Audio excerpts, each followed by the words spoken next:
Dəyərli soydaşlarım, sizə salam deyirəm. İstərdim bugün qısa olsa da bu proqramda İranda demokrasi və cümhuriyyətçilər haqqında, yəni cümhurixahan haqqında öz düşüncələrimi sizinlə paylaşam. Dəyərli həmyerlilər, 1990-cı ilin noyabr ayının 23-də, yəni təxminən 35 il bundan əvvəl İran Milli Cümhuriyyətçilər, yəni Cümhurixahan təşkilatı tərəfindən Berlin şəhrinin Texniki Universitetində bir konfrans tərtib verildi. Toplantıda müxtəlif insanlar azad şəkildə iştirak etmişdilər və adı da, yəni toplantının adı da belə idi. Azad seçkilər və barış yolu ilə istibdaddan və inhisardan keçib xalq hakimiyyətinə çatmaq. Toplantıda cümhuriyyətçilərin tərəfdarı kimi Bazarqan hökumətinin zamanı İran Neft şirkətinin idarə heyətinin rəisi Ağay Həsən Nəzih də iştirak eləmişdi. Bildiyimiz kimi Ağay Həsən Nəzih ki, rəhmətə gediblər, özü Təbrizdə anadan olub və Azərbaycanlı idi. Suallar yazı şəkildə verilirdi və xüsusən Azərbaycanlılar tərəfindən Cümhurixahanın, yəni cümhuriyyətçilərin İranda öz müqəddəratını təyin etmə hüququ və milli məsələ barəsində fikirlərini soruşurdular. İstəyirdilər bilsinlər ki, Cümhurixahanların fikri bu barədə, bu məsailin barəsində nədir? Vaxtın güya azdığına görə sualların tribun dalında oturan təşkilatçılar tərəfindən deməli cavabsız qoyuldu. Azərbaycanlılar buna etiraz etdilər və nəticədə tribunda iştirakçılardan biri bu suala ki, İranda federativ sistem qurulmadan demokrasi mümkündürmü? Belə ona bu suala cavab verdi. Dedi, bu haqda cümhuriyyətçilər arasında vahid fikir yoxdur.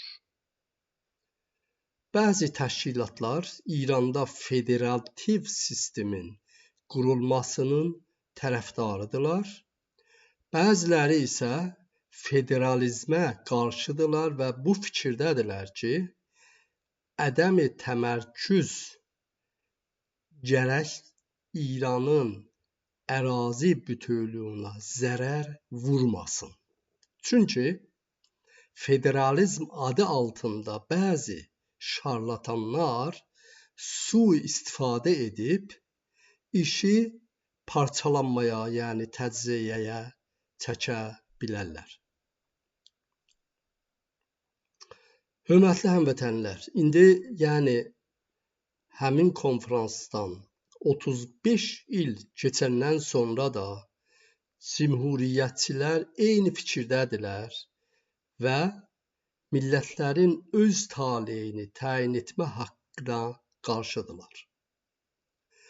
Başqa sözlə, bunlar hələ də köhnə düşüncələrindən çıxa bilməyiblər, dünyada və bölgədə baş verən yeni dəyişiklikləri görə bilmirlər.